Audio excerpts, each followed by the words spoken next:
Panibagong araw, panibagong kaalaman. Ako ang inyong guro sa araw na ito, Teacher Liren, na maghatid sa inyo ng kaalaman tungkol sa wika. Ngunit bago tayo mag-umpisa, atin munang damhin ang presensya ng Poong May Kapal. Panalangin para sa pag-aaral. Panginoon, maraming salamat po sa araw na ito. Tulungan ninyo po kami sa aming pag-aaral. Bigyan ninyo po kami ng katalinuhan upang maintindihan ang aming mga aralin. Matapos nawa namin ang aming mga itinakdang gawain. Pagpalain ninyo po ang aming mga guro, kapwa kong mag-aaral at mga pamilyang nakasuporta sa amin.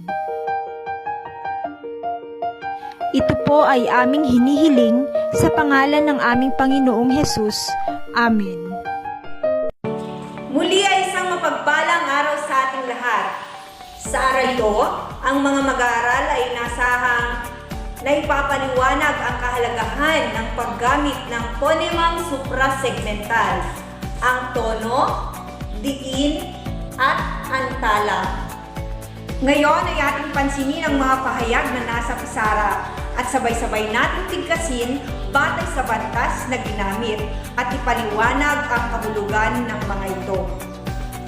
Para sa unang pahayag, totoo, maganda ka.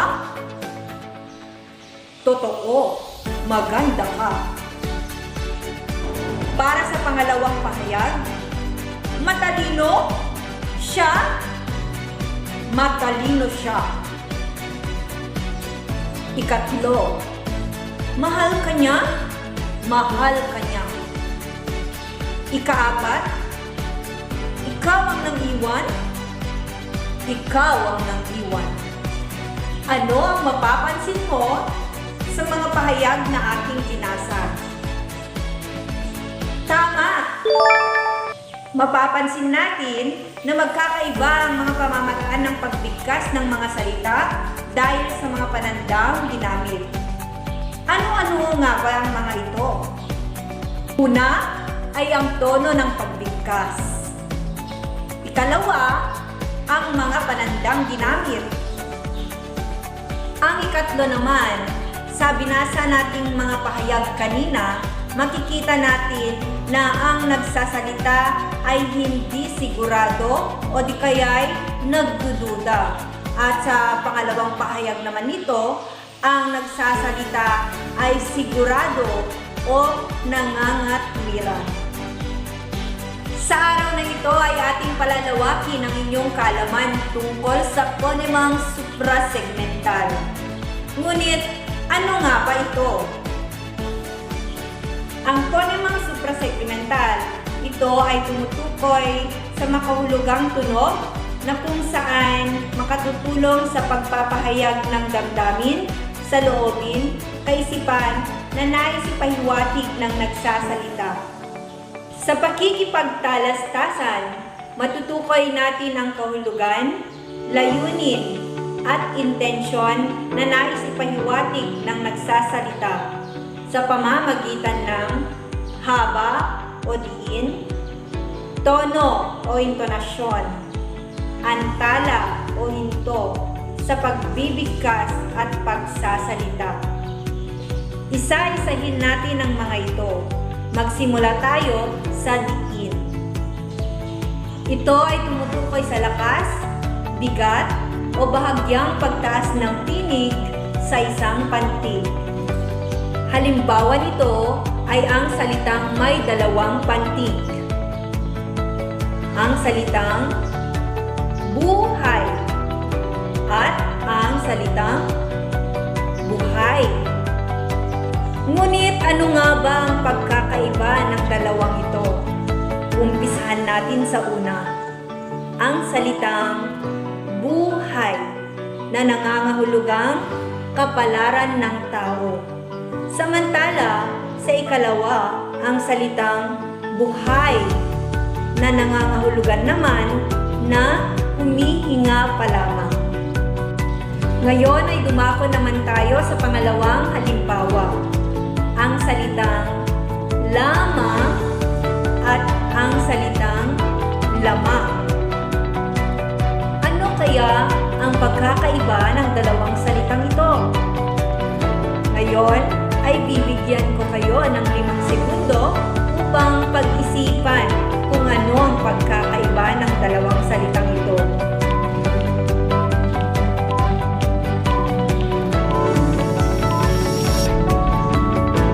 Tama! Sa unang salita na binibigkas na lamang ay nangangahulugang natatangi. At ang pangalawang salita na binibigkas na lamang ay nangangahulugan naman na nakalalamang. Dumako naman tayo sa pangalawang uri ng ponemang suprasegmental. Ito ay ang tinatawag nating tono o intonasyon. Ano nga ba ang tono o intonasyon? Ang tono o intonasyon ay tumutukoy sa pagtaas at pagbaba na inuukol sa pagbigkas ng pantig ng isang salita na maaaring makapag-iba ng kahulugan ng isang salita. Ang tono din ay nagpapahayag ng tindi ng damdamin na maaaring makapagpasigla o di kaya makapanghina ng usapan upang mas higit na mabisa ang pakikipagtalastasan. Masusuri natin ang tono o intonasyon ng isang salita sa pamamagitan ng 3 bilang. Ang unang bilang ay ang mababa, pangalawang bilang ay ang katamtaman, at ang pangatlong bilang naman ay ang mataas. Suriin natin ang unang salita na kahapon na may bilang na 2, 1, at 3. Kahapon, kahapon. Ito ay nangangahulugang nag-aalinlangan. Maaari ring nagtatanong o di kaya'y nagdududa. Suriin naman natin ang salitang ito na may bilang na 2, 3, 1. Kahapon, kahapon. Ito ay nangangahulugan na pagpapatibay ng isang salita. Ngayon naman ay dumako tayo sa ikatlong uri ng ponemang suprasegmental. Ito ay ang antala o hinto. Ano nga ba ang antala o hinto? Ito ay tumutukoy sa saglit na pagtigil sa pagsasalita upang mas maging malinaw ang mensaheng nais ipahayag. Atin namang suriin ang halimbawa dito. Ang pahayag na, hindi ako si Ana. Ang ibig sabihin nito, ang nagsasalita ay nagsasabi ng katotohanan na siya si Ana. O di kaya ay nagpapaliwanag siya na siya si Ana na napagkamalang ibang tao. Para sa ating pangalawang pahayag, hindi ako si Ana na nangangahulugang ang nagsasalita ay nangungumbinsi na wala siyang ginawang kasalanan. Para naman sa ikatlong pahayag, hindi ako si Ana na nangangahulugang ang nagsasalita ay tumatanggi. Masasabi natin na ang mga bantas ay may malaking ginagampanan. Dahil sa mga pananda at bantas na ito, nagbabago ang bigkas ng mga salita at maaaring binabago din nito ang mga kahulugan ng salita sa loob ng pahayag. At dahil alam nyo na ang kahulugan ng ponemang suprasegmental at mga halimbawa nito, ay may inihanda akong isang gawain.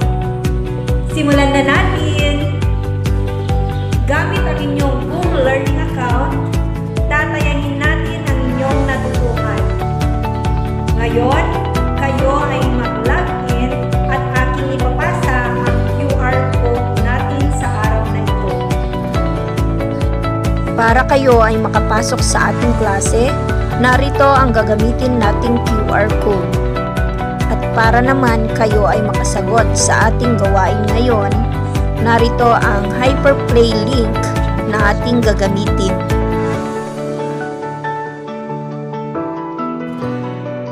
Para sa ating unang gawain, tukuyin ang wastong tono ng bawat pantig ng mga salita batay sa kanilang layunin. Gamitin ang mga bilang 1 bilang mababa, 2 bilang katamtaman, at 3 bilang mataas. Halimbawa, paano binibigkas ang salitang kahapon na nangangahulugang nag-aalinlangan? Kahapon, kahapon. Binibigkas ang salitang kahapon na nangangahulugang nag-aalinlangan sa bilang na 2, 1, 3.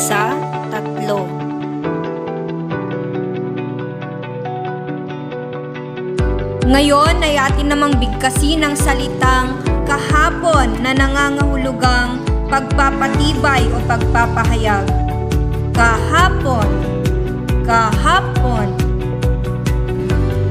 Ang salitang kahapon na nangangahulugang pagpapatibay o pagpapahayag ay binibigkas sa bilang na 2, 3, 1. Para sa unang bilang, paano bigkasin ang salitang tapos na sa paraan na pagtatanong? Ngayon ay bibigyan ko kayo ng 5 segundo upang sagutin ang wastong tono ng salitang tapos na.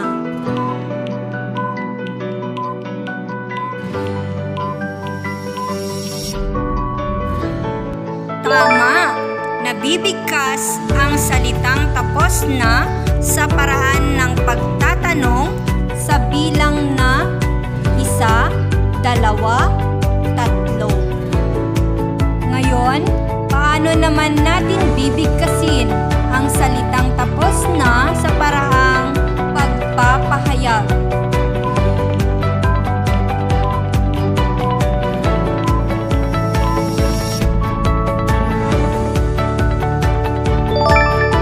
Magaling! Binibigkas ang salitang tapos na sa paraang pagpapahayag sa bilang na 1, 3, 2. Tapos na. Pangalawang bilang, paano naman binibigkas ang salitang kumusta sa paraang pag-aalala?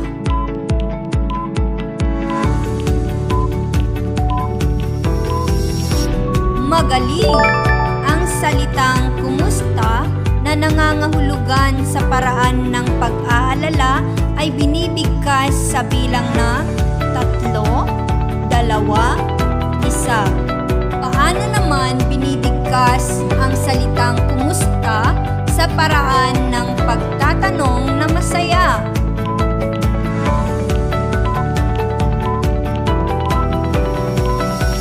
Magaling! Ang salitang kumusta na nangangahulugan sa paraan ng pagtatanong na masaya ay binibigkas sa bilang na 1, 2, 3. Kumusta? Para naman sa ating pangalawang gawain, piliin ang wastong salita na pupuno sa diwa ng pangungusap. Unang bilang.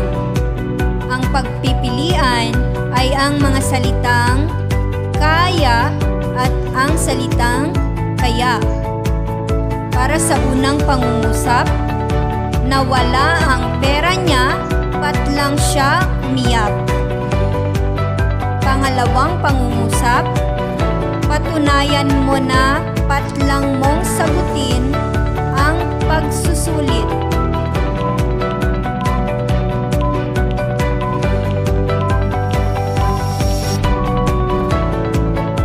Magaling!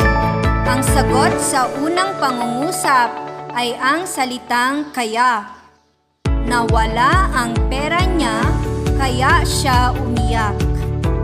At ang sagot naman sa pangalawang pangungusap ay kaya. Patunayan mo na kaya mong sagutin ang pagsusulit. Pangalawang bilang, ang pagpipilian ay ang mga salitang sikat at sikat. Unang pahayag, kahit patlang ka na, ay hindi mo pa rin dapat makalimutan ang iyong pinagmulan. Pangalawang pahayag, napakasakit sa balat ang matingkad na patlang ng araw.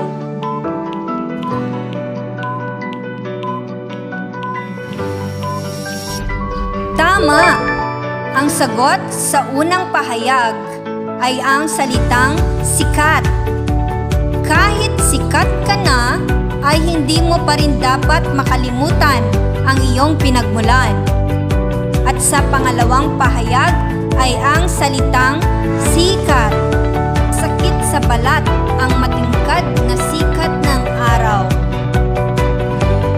Maraming salamat sa pagsagot sa mga katanungan. At para sa inyong takdang aralin na makikita sa ating account na Mood Learning, i-scan ang QR code na ito at sagutin ang mga katanungan na nakapaloob dito. Naway marami kayong nakuha sa ating pagsusulit ngayon. Batid ko rin na marami kayong natutuhan sa